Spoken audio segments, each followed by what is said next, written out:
할렐루야. 예. 우리 사람들이 어려움을 당하게 되면 낙심하죠. 그리고 때로는 원망도 하고 또 분노하기도 합니다. 그리고 더 자기 연민에 빠지는 경우가 많습니다. 사람은 어려움을 당해봐야 그 사람의 진면목을 알 수 있는 것이죠. 여러분들은 어려움을 당하면 어떤 태도를 보입니까? 오늘 본문은 고난 중에 있는 이 바울의 모습을 전해주는데요. 사도 바울은 복음을 증거하다가 이제 로마 감옥에 갇히게 되었습니다. 한 약 2년 정도 투옥된 것으로 보이는데요. 사도행전 28장 30절에 보니까 바울이 온 이태를 자기 셋집에 머물면서 자기에게 오는 사람들을 영접했다, 그렇게 기록을 하고 있습니다. 그래서 바울이 로마 2년 동안의 감옥 생활은, 투옥 생활은 우리가 생각하는 것만큼 그렇게 타이트하고 막 그 자유가 제한된 그런 투옥 생활은 아니었던 것 같아요. 그래서 사람들을 접견하기도 하고 만날 수도 있고 대화할 수 있는 그런 상태였던 것 같습니다. 그런데 바울이 늘 분주하게 복음을 전하고 움직였던 바울에게 있어서 이 2년이라는 시간은 짧은 시간이 아니죠. 자, 그러던 중에 바울이 이 옥중에서 빌립보 성도들에게 보낸 편지가 바로 빌립보서입니다. 그래서 빌립보 성도들에게 편지하는데 오늘 본문에 보면 바울이 자기 자신의 어떤 상황과 이런 것들을 말하면서 자기 연민에 빠지지 않고 오히려 그 편지를 받는 빌립보 성도들을 위로하는 것을 볼 수 있습니다. 우리가 누구나 그렇게 되기가 쉽죠. 내가 어려움에 빠지고 고통 가운데 빠지게 되면 자기 연민에 빠지기 쉽습니다. 그래서 내 환경이 어떻고 음식이 어떻고 자유를 제한받아서 마음대로 움직일 수 없어서 답답하다느니 뭐 이런 것들을 토로할 수 있잖아요. 그러나 그것은 그런 것들을 통해서 자기 자신에게 집중하는 것이죠. 그러나 바울 사도는 자기 자신에게 집중하지 않았습니다. 이 편지를 받는 빌립보 성도들에게 집중하고 또 복음에 집중하고 또 그리스도 예수께 집중하는 그런 모습을 보여주고 있습니다. 바울은 이 에바브로라고 하는 이 빌립보서를 바울과 이렇게 빌립보 교회에게 연결하는 이 에바브로 디도라고 하는 사람을 통해서 빌립보 성도들의 그 마음이 어떠한가를 잘 알았습니다. 그들의 염려와 걱정을 안 것이죠. 빌립보 성도들에게는 그것이 당연한 것이죠. 바울을 통해서 복음을 받고 예수 그리스도를 알게 됐고 영생을 소유하게 되었기 때문에 자신들을 지도했던 영적인 지도자 바울 사도가 감옥에 갇힌 것을 염려하는 것은 당연한 것일 것입니다. 그리고 바울에게 있어서 빌립보 교회는 특별한 그런 애정이 있는 교회였던 것이죠. 1장 3절부터 5절에 보면 이렇게 되어 있습니다. 내가 너희를 생각할 때마다 나의 하나님께 감사하며 간구할 때마다 너희 무리를 위하여 기쁨으로 항상 간구함은 너희가 첫날부터 이제까지 복음을 위한 일에 참여하고 있기 때문이라 그랬습니다. 이 빌립보 교회 성도들은 바울을 만남과 동시에 바울의 복음 사역을 위해서 최선을 다해서 동참하고 도왔던 그런 성도들입니다. 그런 비슷한 구절은 4장 15절 16절에도 나타나고 있는데요. 바울의 그런 특별한 감사를 이 빌립보 교회 성도들에게 전하고 있습니다. 빌립보 사람들아 너희도 알거니와 복음의 시초에 내가 마게도냐를 떠날 때에 주고받는 내 일에 참여한 교회가 너희 외에 아무도 없었느니라.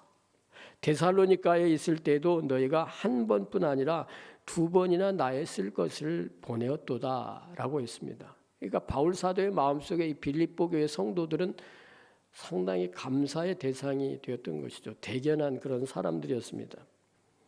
이들은 누구보다도 바울 사도의 복음 사역을 위해서 최선을 다하여 동참하고 후원했던 그런 사람들입니다. 선교비를 보내고 생활비를 보내고 그 어려운 처지에서 그렇게 동참했던 사람들입니다. 그래서 그런 빌립보 성도들이 바울을 염려하고 걱정하는 것은 당연한 것 아닙니까? 여러분들 물질이 있는 곳에 마음이 있다 그러죠. 내가 물질을 들여서 어떤 사람을 후원하고 섬기고 하면 마음도 같이 가는 것입니다. 오늘 첫 절에 보니까 형제들아라고 하는 이런 부름을 보면 물론 예수 믿는 기독교인들 안에서 초기에 이렇게 이름 부름을 불렀지만은 우리의 마음속에는 이 부름이 아주 따뜻하게 다가오는 것이죠. 바울의 사랑이 가득한 그런 이 부름으로 다가오는 것입니다.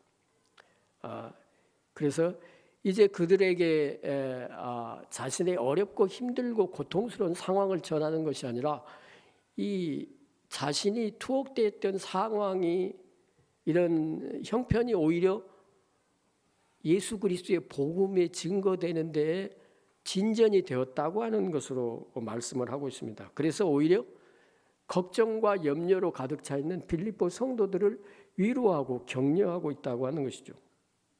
그래서 12절에 보니까 이렇게 말씀하죠. 형제들아 내가 당한 일이 도리어 복음 전파에 진전이 된 줄을 너희가 알기를 원하노라. 복음 전파의 발전이 됐다는 것입니다. 진전이 되고 복음을 더욱더 흥왕하게 하는 이 계기가 되었다고 바울 사도는 빌립보 성도들을 위로하고 있습니다. 여러분들은 나를 걱정하시죠. 염려하시죠. 그러나 염려하지 마십시오. 또 복음 사역에 맡겼다고 낙심하나요? 낙심하지 마십시오. 오히려 내가 이 감옥의 갇힘으로 인해서 복음이 더욱더 힘있게 증거되고 전파되고 있습니다. 라고 격려하고 위로하고 있습니다. 우리도 이렇게 되면 낙심하기가 쉽죠. 불안하고 또 내일이 불투명하기 때문에 염려하기가 쉽습니다. 그러나 바울은 여전히 그가 몸이 육신이 제한되어 있지만 그의 마음은 복음을 향해서 가고 있습니다. 복음을 향해 집중되어 있다고 하는 것이죠. 복음이 전해질 수 있다고 하면 그는 어떤 상황이든 자신이 어떤 그 형편에 처해든 그 별로 문제가 되지 않는다고 하는 것입니다. 그래서 여기에 진전이라는 말은 앞길을 뚫다라고 하는 이런 헬라어 단어에서 나왔는데요.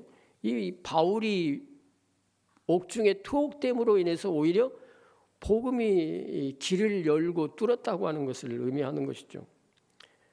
과거에 복음을 위해서 배를 타고 자신의 고향을 떠났던 많은 선교사들은 자기가 이 고향을 떠나면서 다시 이 고향 항구를 바라볼 생각을 하지 않았습니다. 유럽에서 새로운 세계로 이 선교 활동을 나갔던 모라비안들을 여러분들 혹시 아시나 모르겠습니다.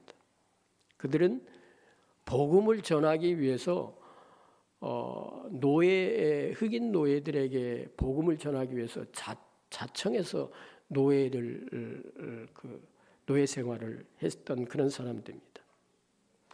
오늘 바울 사도의 복음의 열정도 예수 그리스도를 통해서 다른 사람들이 생명이 세워지고 또 하나님 나라가 확장된다고 하는 이런 것들 때문에 조금도 그 형편과 환경이 그를 짓누를 수가 없었던 것이죠. 그리고 그것은 옥중에서 일어났습니다. 그가 이 구속되고 제한되었던 그 옥중에서도 그런 일이 벌어졌습니다. 13절에 이러므로 나의 매임이 그리스도 안에서 모든 시대와한가 그 밖에 모든 사람에게 나타났으니 복음이 진전되게 된 옥중에서 복음이 진전되게 된 그런 이유를 설명하고 있습니다. 바울의 이런 오랜 투옥 생활이 그를 오히려 지키고 있던 시대의 군인들에게 복음을 나누어 줄 수 있는 기회가 되었다는 것이죠. 당시 관례에 의하면 이 한 사람의 죄수를 지키기 위해서 이 시위대 이런 군인들이 경비병들이 4시간씩 이렇게 시간을 할애해서 지켰다고 합니다. 그러면 대개 한 6명 정도는 되지 않아요? 4, 6에 24. 네. 6명 정도는 하루에 만날 수 있는 그런 기회가 되었다고 하는 것을 알 수가 있는 것이죠. 그래서 그런 일들이 오히려 바울에게 있어서 복음을 전달할 수 있는 기회가 되었다고 그렇게 말하고 있습니다. 뿐만 아니라 바울을 만나는 여러 사람들에게 복음을 전달했고 또 그것을 경비하는 이 사람들은 멀리 떨어져서 경비했겠어요? 가까이 경비했겠죠. 만나는 사람들마다 오가는 대화 속에 무엇이 있겠어요? 시덥지 않는 얘기를 했겠어요? 복음의 얘기를 했겠죠.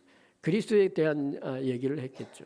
그것이 이제 계속 쌓이고 그들도 역시 많은 사람들이 예수 그리스도로 돌아오는 역사가 있었을 것입니다. 그런 것들을 지금 바울 사도가 이 빌립보 성도들에게 전달하고 있는 것이죠. 그리고 또 옥중 안뿐만이 아니라 옥을 가까이 하는 그런 세계뿐만 아니라 옥을 멀리 떠난 사람들에게도 그것이 아주 이 도전과 자극이 긍정적인 효과를 나타냈다고 14절에 말씀합니다. 형제 중 다수가 나의 매임으로 말미암아 주 안에서 신뢰함으로 겁없이 하나님의 말씀을 더욱 담대히 전하게 되었느니라. 성령께서 역사하시는 것이죠. 우리는 반대 상황도 생각할 수 있지 않아요?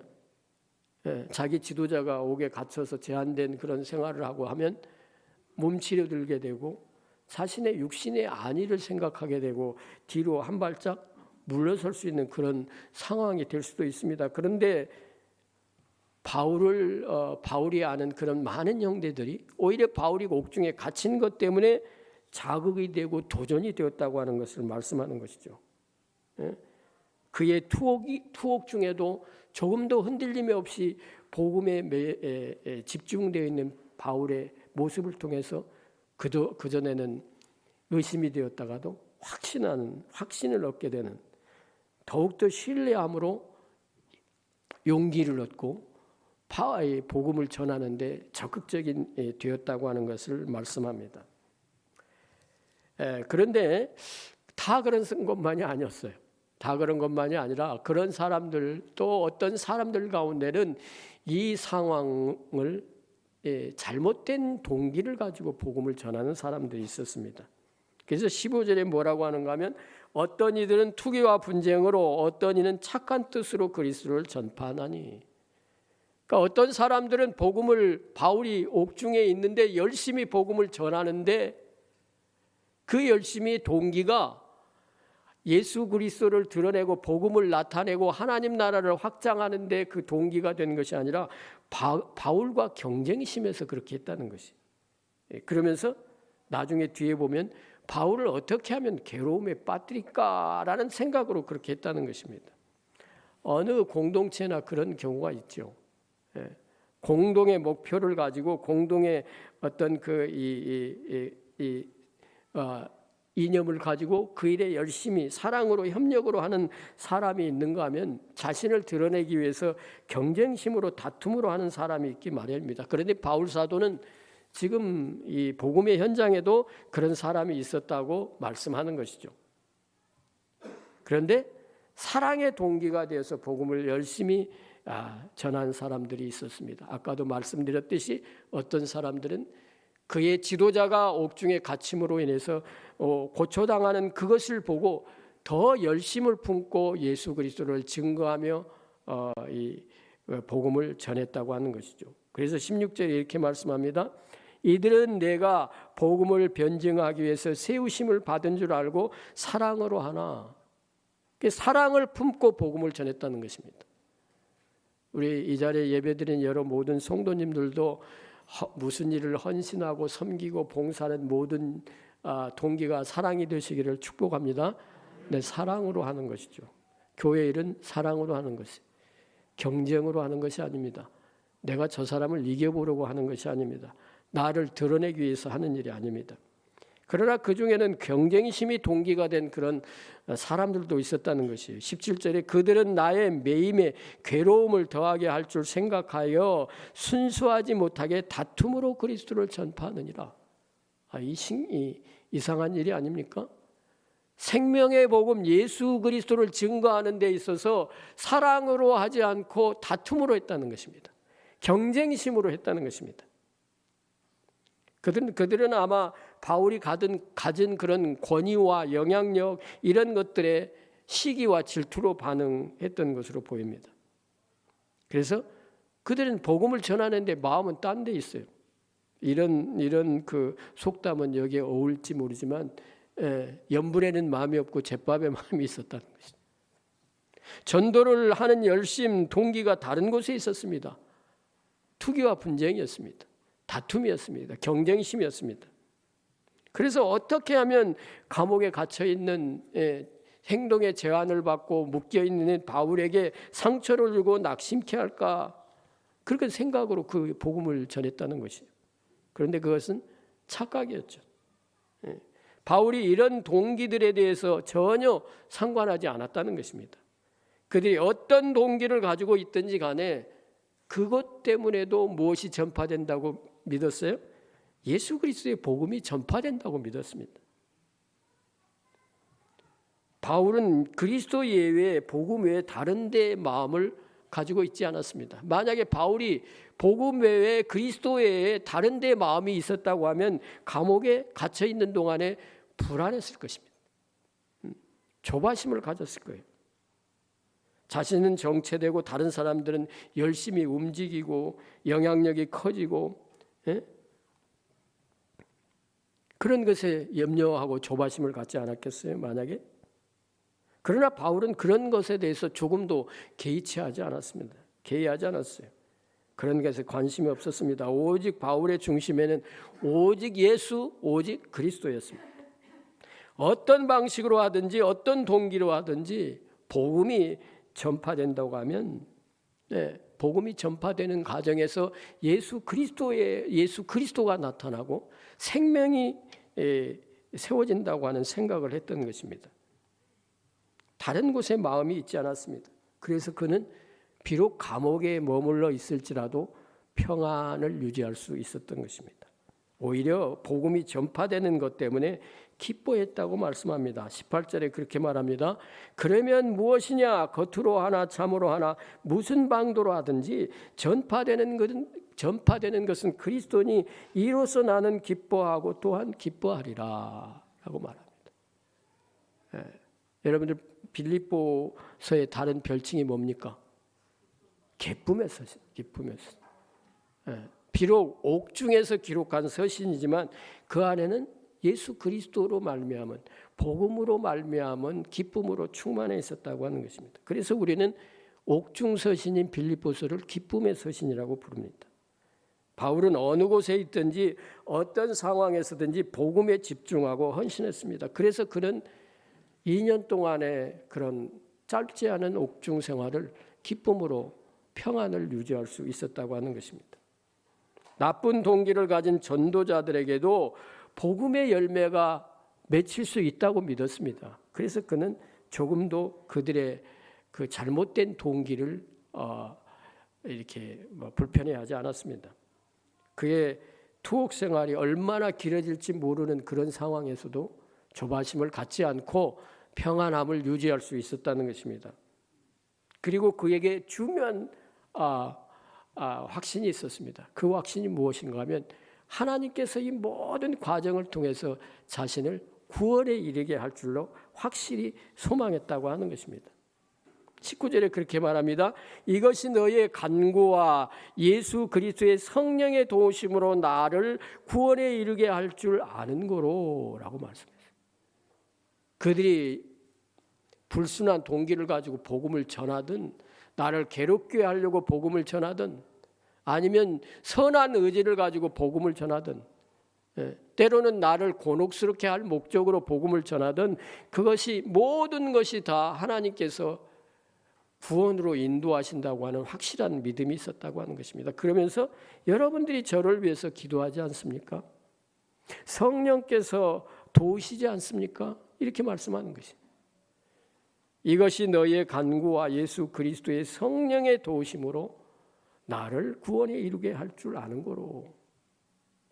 복음이 확산되는 일뿐만 아니라 때로는 자신을 당혹스럽게 하는 일, 그 모든 일이 그 결과는 구원으로 연결될 것이라고 하는 확신이 있습니다. 그것은 이미 1장 6절에서도 이렇게 고백하고 있습니다. 너희 안에 착한 일을 시작하는 이는 이가 그리스도 예수의 날까지 이루실 줄을 우리가 확신하노라. 하나님의 이끄심은 빌립보 교회 성도들뿐만이 아니라 비록 옥중에 있을지라도 자신에게도 동일하게 나타날 것을 확실히 믿는 것입니다. 분명한 미래에 대한 소망이 있었다고 하는 것이죠.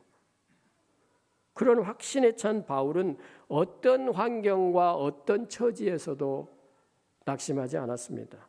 그리고 억울해하지도 않았습니다. 그리고 조바심을 갖지 않았습니다. 궁극적으로 하나님께서 구원으로 분명히 이루어 주실 줄로 이끌어 주실 것으로 믿었기 때문입니다.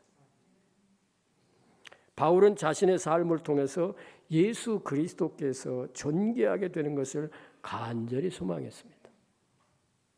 20절, 21절에 나의 간절한 기대와 소망을 따라 아무 일에든지 부끄러워하지 아니하고 지금도 전과 같이 온전히 담대하여 살든지 죽든지 내 몸에서 그리스도가 존귀하게 되게 하려 하나니 이는 내게 사는 것이 그리스도니 죽는 것도 유익함이라 라고 말씀합니다. 자신의 삶뿐만 아니라 죽음을 통해서도 예수 그리스도께서 존귀 높임을 받고 영광을 받기를 간절히 소망했습니다. 존귀하게 되다라는 말은 확대하다, 많게 하다, 높이다, 찬양하다라는 그런 의미가 있습니다. 아까도 말씀드렸듯이 모라비안들에 대해서 여러분들 아시나요? 16, 17세기에 가톨릭 교회의 제도를 반대하고 거부하고 박해 대상이 되었던 그런 사람들입니다. 그래서 그들은 그들만의 신앙생활을 하기 위해서 이제 로마의 탄압을 피해서 독일 작센 지방이라고 하는 곳에서 공동생활을 합니다. 그리고 또 경건주의자였던 젊은 이 진센도르프라고 하는 사람의 지도를 통해서 신앙생활을 했어요. 이 진센도르프라고 하는 사람은 나에게 한 가지 열정이 있다면 그것은 바로 예수님이시다라고 그렇게 마음의 중심에 두었던 예수 그리스도로 충만했던 그런 사람입니다. 그런데 이 진센도르프가 이끌었던 모라비안들은 이 기독교 세계 안에서는 주류가 아니었어요. 아주 소수에 불과했습니다. 그러나 그들이 세계 선교 역사에 미친 영향력은 상당히 큰 지대합니다. 그래서 이 모라비안들의 선교적인 복음을 전하는 마인드를 알 수 있게 하는 단면이 있는데요. 그들은 이런 사람들이었습니다. 선교를 앞두고 너무 많은 사람들이 선교에 앞장서기 위해서 지원을 하니까 사람을 추려내기 위해서 제비뽑기를 했다는 거예요. 그리고 그들은 한 신발만을 신었는데 빨리 선교 현장으로 가기 위해서 이 신 한 켤레 말을 준비했다고 하는 것이죠. 그리고 아까도 말씀드렸듯이 이들은 흑인 노예들에게 복음을 전하기 위해서 직접 스스로 노예의 길을 선택했던 그런 사람입니다. 여러분 모라비안과 웨슬레 얘기는 들어본 적 있으시죠? 예, 웨슬레 형제가 찰스 웨슬레하고 존 웨슬레가 이제 영국에서 미국으로 부흥에 인도하러 배를 타고 이동합니다. 근데 또 마침 엄청난 태풍이 불어서 이 모든 사람들을 공포에 질리게 했습니다. 그래서 막 이쪽 저쪽 비명 소리가 들리고 아우성을 쳤어요. 근데 이상하게 한쪽 구석에서 전혀 요동하지 않고 시편 찬송을 부르는 그런 사람들이 있었어요. 그래서 그들에게 물었습니다. 당신들은 두려워하지 않습니까? 당신의 아내와 당신의 아이들은 두려워하지 않습니까? 물으니까 그렇게 대답하는 거예요. 우리 아내와 또 아이들은 죽음을 두려워하지 않습니다. 그 사람들이 바로 이 모라비안이었다고 하는 것이죠. 그래서 이 웨슬레에게는 이 모라비안을 이 태풍 가운데 만난 사건이 큰 계기가 되었다고 하는 것이죠. 오늘 바울 사도의 고백처럼 살든지 죽든지 내 몸에서 그리스도가 존귀하게 되려 하나니 그것이 바울의 고백이었습니다. 바울은 모든 일에 살든지 죽든지 그의 몸에서 오직 그리스도가 크게 되고 존귀되고 영광을 받기를 소망했던 간절히 바랬던 사람입니다. 어떤 상황에서든지 자신의 삶을 통해서 오직 그리스도가 높임받기를 소망하고 있습니다. 그의 삶의 동기와 목적이 바로 예수 그리스도시고 복음이었던 것입니다. 이것은 우리 같이 한번 손가락을 움직여서 찾아서 읽어보도록 하겠습니다. 네, 다 같이 찾아보십시다. 갈라디아서 2장 20절 물론 외우시는 분들도 많이 있을 것입니다. 외우시는 분들은 외우시고 다 같이 갈라디아서 2장 20절 읽고 마무리하도록 하겠습니다. 네, 다 찾으셨? 네, 더 기다리겠습니다. 네, 갈라디아서 2장 20절 우리 함께 또박또박 있습니다. 시작. 내가 그리스도와 함께 십자가에 못 박혔나니 그런즉 이제는 내가 사는 것이 아니요 오직 내 안에 그리스도께서 사시는 것이라. 이제 내가 육체 가운데 사는 것은 나를 사랑하사 나를 위하여 자기 자신을 버리신 하나님의 아들을 믿는 믿음 안에서 사는 것이니라. 아멘. 바울의 복음에 대한 열망, 그리스도 예수에 대한 열망이 이 시간에 예배드리는 우리의 열망이 되기를 간절히 소원합니다. 어떤 상황 속에서도 나를 통해서 그리스도 예수의 이름이 존귀하게 되는 것을 원합니다. 그리고 그분이 우리의 삶을 통해서 영광 받기를 간절히 소원합니다. 우리 함께 기도하도록 하겠습니다.